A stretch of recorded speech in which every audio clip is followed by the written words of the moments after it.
Nah, saudaraku, hari ini kita belajar mengenai kedewasaan rohani. Semua kita harus bertambah-tambah dewasa. Karena kedewasaan rohani merupakan satu keharusan kalau kita mau berhasil dalam pemuridan kita. Anak-anak tentunya tidak dapat memuridkan, saudaraku. Haruslah orang yang dewasa yang bisa memuridkan. Cara dunia ini juga, saudaraku, yang dewasa lah yang bisa menjadi guru, saudaraku. Jadi kita ini sebagai pemimpin-pemimpin kelompok sel, saudaraku, pemimpin sektor, pemimpin wilayah, kita harus bertumbuh, saudaraku, bertambah-tambah dewasa. Bahkan, saudaraku, firman Tuhan berkata, kita bisa sampai begitu dewasanya sampai kita menjadi seperti Yesus. Firman Tuhan menuliskan demikian, saudaraku. Karena semua kita ini terlibat dalam penggenapan perintah agung. Semua kita. Bukan hanya saudara pemimpin kelompok sel saja sebenarnya, saudaraku. Anggota-anggota dalam kelompok sel saudara juga ikut dalam penggenapan perintah agung. Supaya perintah agung bisa diselesaikan. Kapanpun perintah agung tidak akan selesai, saudaraku, kalau hanya saudaraku pendeta-pendeta saja, penginjil-penginjil saja, guru-guru saja yang menginjil dan memuridkan. Inilah dia perintah agung. Menginjil, penginjilan, dan pemuritan, saudaraku. Kemudian tentunya dalam pemuritan itu ada pengajaran, saudaraku, dan juga baptisan air, saudaraku. Saudara, penginjilan dan pemuritan ini bisa kita laksanakan, saudaraku, dan harus kita laksanakan dalam kelompok sel kita masing-masing, saudaraku. Tanpa penginjilan dan pemuritan, maka kelompok sel kita tidak akan berbelah, tidak akan bertambah bilangannya. Bagaimana kelompok sel bisa berbelah kalau tidak ada yang menginjil, yang memberitakan Injil? Benar, Injil itu berkuasa, saudara. Roma 1:16 berkata, ya, kuasa Injil itu menyelamatkan jiwa-jiwa, baik orang Yahudi, baik orang Yunani. Ada kuasa dalam Injil itu. Tapi Injil itu nggak bisa berjalan sendiri, saudara. Injil itu harus ada yang membawanya, harus ada yang memberitakan. Buku Roma berkata, saudaraku, barang siapa yang berseru kepada nama Tuhan akan selamat. Begitulah mudahnya keselamatan. Dia berseru kepada Tuhan Yesus, dia akan selamat. Oleh sebab itu, saudaraku, dalam kelompok sel saudara, tentu biasa jiwa-jiwa beroleh keselamatan. Nah, saudara perdamaikan dia mengaku dengan mulutnya, percaya dengan hatinya, maka dia akan selamat. Tapi firman Tuhan juga berkata, bagaimana mereka berseru karena mereka belum percaya. Bagaimana mereka percaya kalau mereka belum mendengar? Bagaimana mereka mendengar kalau tidak ada yang beritakan? Nah, saudaraku, bagaimana mereka memberitakan kalau tidak ada yang menyuruh? Saudaraku, itu sebabnya, saudaraku, kita ini, saudaraku, disuruh Tuhan, saudaraku, untuk memberitakan Injil Tuhan. Bahwa mereka mendengar Injil Tuhan, kemudian mereka percaya, kemudian mereka berseru kepada Tuhan dan mereka selamat. Mereka lahir baru. Setelah mereka lahir baru, bolehlah kita ajari mereka itu, saudaraku. Mereka mulai mengerti firman Tuhan, mereka mengikuti training. Kemudian kita ajari mereka itu bagaimana berdoa, bagaimana membaca Alkitab. Nah, itu sudah termasuk pemuritan, saudaraku. Pemuritan. Nah, dan ini bisa kita laksanakan. Bisa. Mengapa tidak, saudaraku? Roh Kudus memimpinkan kita. Roh Kudus mengajari kita, saudaraku. Roh Kudus menyanggupkan kita. Roh Kudus sudah diberikan kepada kita. Firman Tuhan berkata, kamu akan beroleh kuasa. Saudara beroleh kuasa. Bukan kuasa manusia. Bukan kuasa dari dunia ini. Kuasa dari sorga. Apabila Roh Kudus turun ke atas kamu. Dan kamu akan menjadi saksi bagiku di Yerusalem, Judea, Samaria, sehingga sampai ke ujung bumi. Kuasa, Roh Kudus itu kuasa, dan sudah saudara terima. Marilah saudaraku bergantung sepenuhnya kepada kuasa Roh Kudus, saudara, yang menyanggupkan saudara untuk menjadi saksi. Bergeraklah, saudaraku. 2 minggu ini kita berbicara mengenai Laskar Kristus. Sebagai pahlawan mereka berlari. Nyatalah, saudara, bahwasanya Laskar Kristus itu berani. Ya, tidak takut. Dia maju dia ofensif, dia menyerang, dia tidak defensif, dia tidak bertahan. Saudaraku, serang, saudara. Datangi jiwa-jiwa itu, saudara. Beritakan Injil kepadanya. Saya katakan minggu yang lewat kita bisa melaksanakannya dengan ramah tamah, saudara. Ya. Roh Kudus akan memimpinkan kita. Ramah tamah ini bisa kita laksanakan, saudaraku. Karena itu buah Roh Kudus, saudaraku. Terlebih kalau kita mengasihi, kita akan ramah tamah. Amin, saudaraku. Ya. Nah, marilah kita muridkan, saudaraku, jiwa-jiwa anak-anak Tuhan di kelompok sel kita. Karena kalau semua anggota kelompok sel saudara anak-anak, bagaimana bisa menginjil? Bagaimana pula bisa memuridkan? Saudara, yang memuridkan ini saudaralah terutama pemimpin KKS. Memuridkan, saudaraku, jiwa-jiwa yang saudara lihat, saudaraku, sudah lebih dewasa daripada yang lain, saudaraku. Muridkan dia. Ya, kalau kita katakan jiwa dewasa lah itu. Silakan muridkan, saudaraku. Kemudian tentunya nanti, saudaraku, jiwa yang dewasa itu memuridkan lagi jiwa lain, saudaraku. Nah, kalau tidak ada jiwa dewasa, saudaraku, ya saudara mulai dari memuridkan jiwa yang anak-anak itu terus bertambah hari, bertambah dewasa. Tidak akan lama, saudaraku, kalau saudara ikuti, saudaraku, cara pemuridan yang dipakai oleh Tuhan Yesus, yaitu cara magang, saudaraku. Tuhan Yesus memuridkan murid-muridnya, saudaraku, dalam tempo 3,5 tahun. Dan murid-muridnya sungguh sangat teguh, mengerti jalan Tuhan, bisa meneruskan pekerjaan Tuhan, saudaraku, dan bisa memenangkan dunia ini buat Tuhan Yesus. Menyampaikan maksud Tuhan betul-betul, saudaraku. Dalam tempo 3,5 tahun, saudaraku. Nah, cara apakah yang dipakai Tuhan Yesus, saudaraku? Ya, kalau kita menyebutnya dengan cara magang. Tetapi kita mengetahui, saudaraku, bahwasanya murid-murid itu banyak sekali, saudaraku, bersekutu dengan Tuhan Yesus. Banyak sekali bersama-sama dengan Yesus. Inilah cara magang, saudaraku. Jadi, saudaraku, dalam kelompok sel, saudaraku, saudara muridkanlah itu. Oke lah, berkhotbahlah, saudaraku.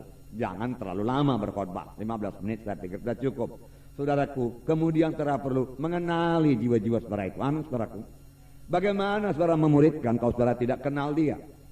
Ya, apa yang perlu kepadanya? Ya, saudara tidak tahu apakah dia baca Alkitab atau tidak. Saudara nggak tahu apakah dia bisa berdoa apa tidak, saudaraku. Saudara nggak tahu apakah dia sudah menginjil apa tidak, saudaraku. Saudara nggak tahu apakah ikatannya sudah lepas apa tidak, saudaraku. Kalau saudara tidak, bicara dengan dia, saudaraku. Ya, saudara nggak tahu, saudaraku, bagaimana latar belakangnya, saudaraku, ya. Udah jadi sebentar saudara boleh melihat ini jiwa pemalu, ini jiwa ya berani bersaksi, ini jiwa bisa menyanyi, ini tidak bisa menyanyi. Ya sampai sedemikian saja, saudaraku. Tapi bagaimana saudara bisa menolong persoalannya itu? Misalnya satu jiwa pemalu, saudaraku. Kalau saudara tidak bicara kepada dia, saudaraku, bagaimana saudara bisa mengatasinya itu, saudaraku? Ya. Kalau yang sakit, oke lah. Siapa yang sakit, saudara berkata diangkat tangan, dan saudara boleh berdoa, saudara. Tetapi ada yang sakit rohani lah kita katakan, saudara. Ya, dia nggak berani bicara di depan orang ramai, saudara. Ya, banyak yang demikian, diantaranya saya, saudara. Ya, dahulu maksud saya, saudara. Jadi walaupun dia tidak berani bicara di muka orang banyak sekarang ini, dengan pelayanan saudara, dengan pemuridan berlaksanakan kepadanya, dia bisa berubah. Amin, saudaraku. Dia bisa berubah. Tapi kalau saudara perlu berkata-kata dengan dia, saudaraku. Saudara kan perlu jumpa dengan dia. Kalau khotbah terus menerus, saudaraku. Hari Minggu khotbah, saudaraku. Kalau di gereja kita ada 9 kali khotbah pada hari Minggu. Tidak ada yang kurang dari 1 jam, saudaraku. Ya, mungkin kami ini, mungkinlah, saudaraku. Kami ini perlu bertobat juga, saudaraku. Ya. Selalu lebih dari 1 jam. Ditaruh jam di sini, saudaraku, lebih juga dia, saudaraku. Khotbah cukup banyak, saudaraku. Maka hasilnya pun banyak khotbah juga, tidak heran, saudaraku. Ya. Tetapi sekarang, saudaraku, saya minta kepada saudara, karena di sini saya tidak mungkin, saudaraku, ya bicara kepada saudara satu persatu. Tapi dalam kelompok sel bisa. Sehingga itu nanti menjadi bahan doa saudara. Saudara kenal tiap-tiap jiwa itu, saudara. Saudara tahu persoalannya, saudara. Bukan dia tidak mau menginjil, saudara. Boleh jadi ketakutan menguasai dia. Boleh jadi juga ketakutannya itu berasal karena dia tidak tahu bagaimana memulai penginjilan itu. Apa yang akan kukatakan katanya. Kalau nanti jiwa-jiwa berkata begini, apa yang kujawab? Nah, saudara. Nah, itu perlu saudara terangkan kepada. Saya yakin saudara, kalau saudara terangkan jelas mengenai penginjilan kepadanya, saudara. Saudara, dia kan bergairah pun menginjil, saudara. Ya. Sama sebagaimana Paulus berkata, "Wai bagiku kalau aku tidak berangkat mengabarkan Injil, dia berangkat sebagai rasul." Mengapa? Karena dalam dirinya sudah penuh, saudaraku, dengan berita. Begitu limpah dia dengan berita dari sorga, saudaraku. Kalau dia tidak sampaikan berita itu, saudaraku, dia bisa meledak, saudaraku. Kaya dia dengan berita itu, saudaraku. Nah, saudara, jadi bukan berkhotbah saja, jauh lebih dalam daripada berkhotbah, saudaraku. Kita melayani mereka, kita mengajari mereka. Apa kata Paulus dalam 1 Tesalonika 2? Bukalah Alkitab saudara, 1 Tesalonika 2 ayat 7 dan 8. Ayat 7 dan 8. Dapat saudara? Halaman 257. Marilah kita baca bersama-sama. Saudara sudah dapat 1 Tesalonika pasal 2 ayat 7 dan 8. Mari kita baca bersama-sama. Tetapi kami berlaku ramah di antara kamu, sama seperti seorang ibu mengasuh dan merawati anaknya. Demikianlah kami dalam kasih sayang yang besar akan kamu. Bukan saja rela membagi Injil Allah dengan kamu, tetapi juga hidup kami sendiri dengan kamu, karena kamu telah kami kasihi. Inilah pemuritan. Pertama, Paulus berkata, kami berlaku ramah di antara kamu. Haleluya, saudaraku. Biarlah kita juga ramah tamah. Amin. Buah Roh Kudus, saudaraku, ya. Ramah. Sama seperti seorang ibu mengasuh dan merawati anaknya. Bagaimana seorang ibu mengasuh dan merawati anaknya? Rata-rata kita sudah melihat. Saudara, dia jaga makanannya, dia jaga anak itu jangan dapat celaka, jangan dapat penyakit, saudaraku. Dia ganti pakaiannya, saudaraku, dia rawat, saudaraku, makanannya cukup apa tidak, saudaraku. Dia ajari, saudaraku, anak itu, saudaraku, mulai daripada mengajarinya berkata-kata sampai anak itu bisa berkata-kata, saudaraku. Mengajarinya berjalan dari merangkak, saudaraku. Begitulah seorang ibu, saudaraku, merawati, mengasuh anaknya. Dan Paulus menambahkan, demikianlah kami dalam kasih sayang yang besar akan kamu. Dalam apa, saudaraku? Kasih sayang. Saudaraku, kepada saudara Tuhan mempercayakan banyak jiwa, saudaraku. Kasihilah mereka itu. Saya katakan kepada saudara, Yesus sangat mengasihi saudara. Yesus sangat mengasihi saudara. Saudara boleh mendengar Yesus berkata, dia berkata, aku mengasihimu anakku, dia katakan. Dan Yesus sangat menghargakan pelayanan saudara. Jangan katakan saya ini apalah, pelayanan saya ini apalah.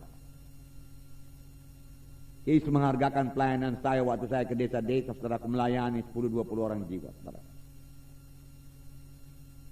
Setia kepada perkara yang kecil, Tuhan berikan perkara yang besar, amin, saudaraku. Ya. Tidak ada hamba Tuhan roket-roketan, saudara. Ya. Kalau memang macam roket, begitu juga meroket ke atas, begitu juga meroket ke bawah, saudara. Kemudian jatuh, saudara. Tapi bertumbuh dengan stabil. Amin, saudaraku. Bertumbuh dengan stabil. Nah, demikianlah kami dalam kasih sayang yang besar akan kamu. Bukan saja rela membagi Injil Allah dengan kamu, tetapi juga hidup kami sendiri dengan kamu, karena kamu telah kami kasihi. Membagi Injil memang dia bagikan. Saudara juga sudah membagikan Injil. Saya sudah mengabarkan Injil, saudara. Tetapi Tuhan minta, saudara, kita juga membagi hidup kita, membuka hidup kita kepada orang yang kita layani, orang yang kita muridkan. Amin, saudaraku. Ya. Kita membagi hidup kita ini dengan dia. Ya. Berarti saudara kita terlibat, hidup kita yang terlibat dalam kehidupan orang itu, saudara. Kita berani memberi waktu kita kepadanya. Amin, saudara. Membagi hidup ini, saudara. Dengan demikian, saudaraku, nanti saudara boleh mempergandakan diri saudara, mempergandakan diri saudara dalam orang itu. Haleluya.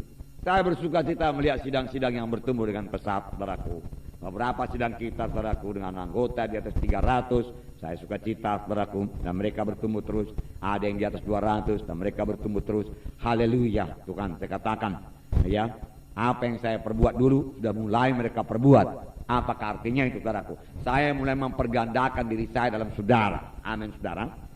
Demikian juga saudara boleh mempergandakan diri saudara kepada orang yang saudara muridkan itu. Haleluya. Haleluya. Nah, bagaimana menerangkan ini, saudaraku? Kita transfer, saudaraku, hidup kita ini. Kita transfer hidup kita, saudaraku, kepada orang lain, kepada murid kita itu. Nah, kita ajari dia. Bagaimana kita berdoa, kita ajari dia berdoa. Bagaimana kita melayani, kita ajari dia melayani. Jangan sayangkan apa yang ada pada saudara. Jangan simpan bagi saudara. Beri supaya kepadamu diberi. Ya. Saya ingat, saudaraku, waktu I Care, saudaraku, training yang pertama, saudaraku, selesai semua. Saya katakan kepada mereka itu, karena memang semua sudah saya tumpahkan kepada mereka itu. Saudaraku, apa yang penting, apa yang saya ketahui, saudaraku, saya kasih tahu semua dan saya katakan, inilah semua sudah saya tumpahkan kepada saudara. Nah, mereka bersuka cita.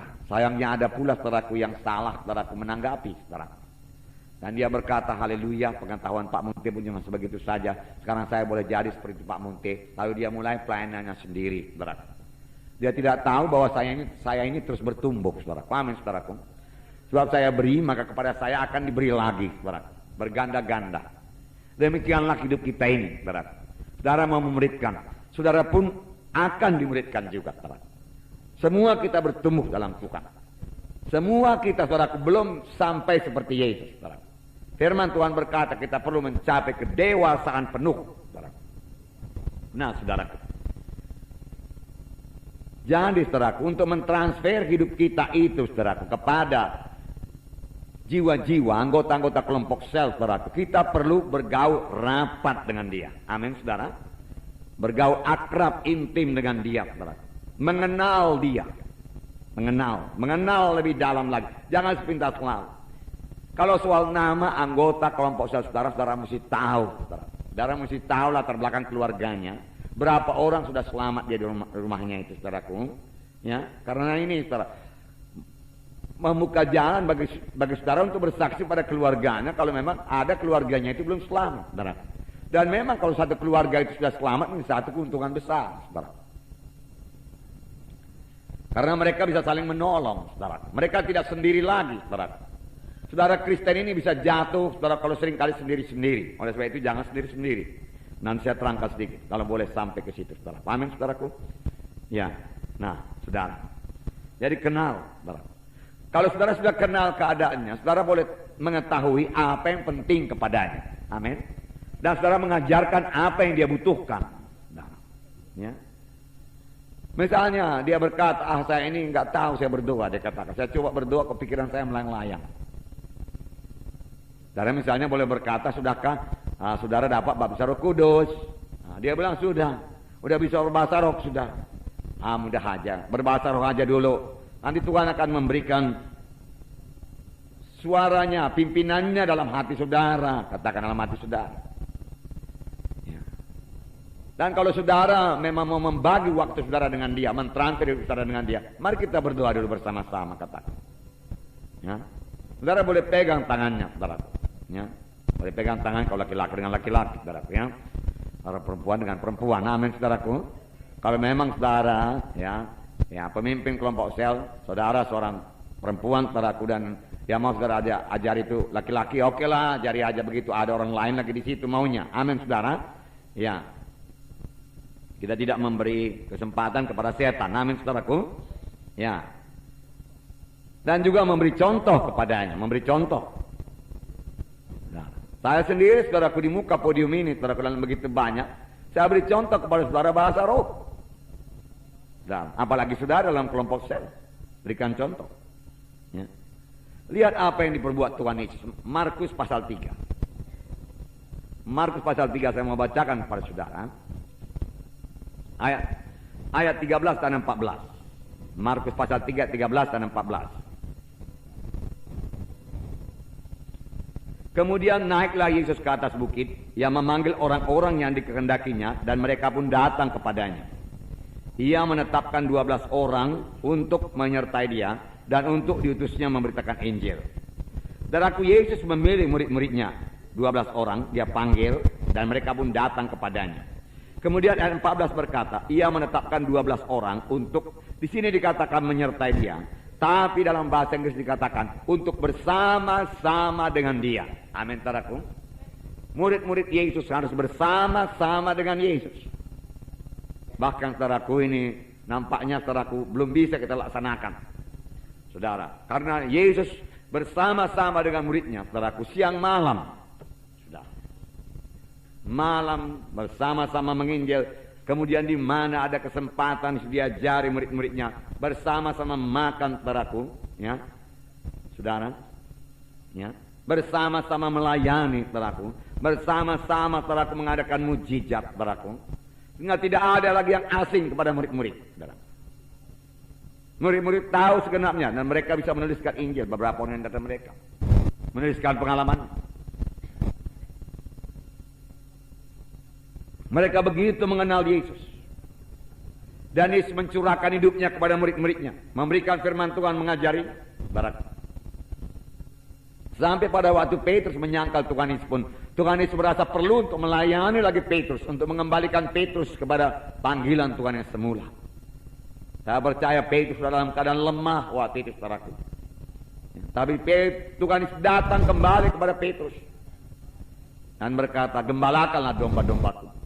Saudara tahu, pada waktu itu Petrus kembali menangkap ikan, saudaraku, dan Yesus datang ke tepi pantai, saudaraku, untuk bersama-sama dengan murid-muridnya, bersama-sama dengan Petrus, untuk mengembalikan Petrus, saudara, kepada panggilannya, saudara. Kalau Tuhan tidak datang, boleh jadi Petrus terus jadi nelayan kembali. Tapi Yesus tidak mau, saudara. Demikian, saudaraku, dengan anak-anak Tuhan. Kalau ada yang sudah mundur, saudaraku, saudara, jangan katakan karena dosanya itu. Justru karena dosanya saudara perlu melayani dia. Amin. Saudara harus datang. Dikatakan tadi sebagai seorang ibu mengasuh merawat anaknya. Saudaraku, rata-rata anak-anak itu bahkan tidak kenal kehendak ibunya. Selalu berbuat salah, selalu berbuat yang bahaya. Tapi ibunya bagaimana betul mengasihi anak itu. Ibunya itu memang mengasihi anak itu. Ya. Bahkan ibunya itu membagi hidupnya dengan anak itu. Saudara. Inilah pemuritan. Saudara, jangan lupa, saudara, kita ini dalam keluarga Allah. Dahulu kita belajar, saudaraku, ya, bahwasanya abang-abang dalam satu keluarga mengajar adik-adiknya. Amin, saudaraku. Demikian abang-abang rohani mengajari adik-adiknya. Saudara sudah abangan, abang rohani, saudara. Lebih banyak mengenal firman Tuhan, lebih lama selamat. Bahkan saudara sudah menjadi pemimpin kelompok sen. Banyak bersama-sama dengan murid-murid saudara. Amin, saudara. Ya. Apa kata Paulus, saudaraku, kepada muridnya Timotius, saudaraku. Timotius sendiri sudah lama bersama-sama dengan Paulus. Kemudian satu waktu, saudaraku, ya, Paulus mengutus Timotius, saudaraku, melayani. Karena Paulus melihat sudah bisa melayani. Haleluya, sudah berbuat pelayanan Paulus. Dia sudah mempergandakan dirinya dalam Timotius. Amin, saudara. Mempergandakan dalam Timotius. Tetapi walaupun demikian, dia tidak meninggalkan Timotius. Dia doakan terus Timotius, saudara. Bahkan dia katakan karena sakit perutmu itu, enggak apalah minum anggur, dia katakan. Boleh jadi air daerahmu itu tidak baik, dia katakan. Minum anggur sedikit, dia katakan. Tidak akan memabukkan engkau, asal engkau tidak berlajak-lajak. Amin, saudaraku. Ya. Inilah seorang guru, saudara, kepada muridnya.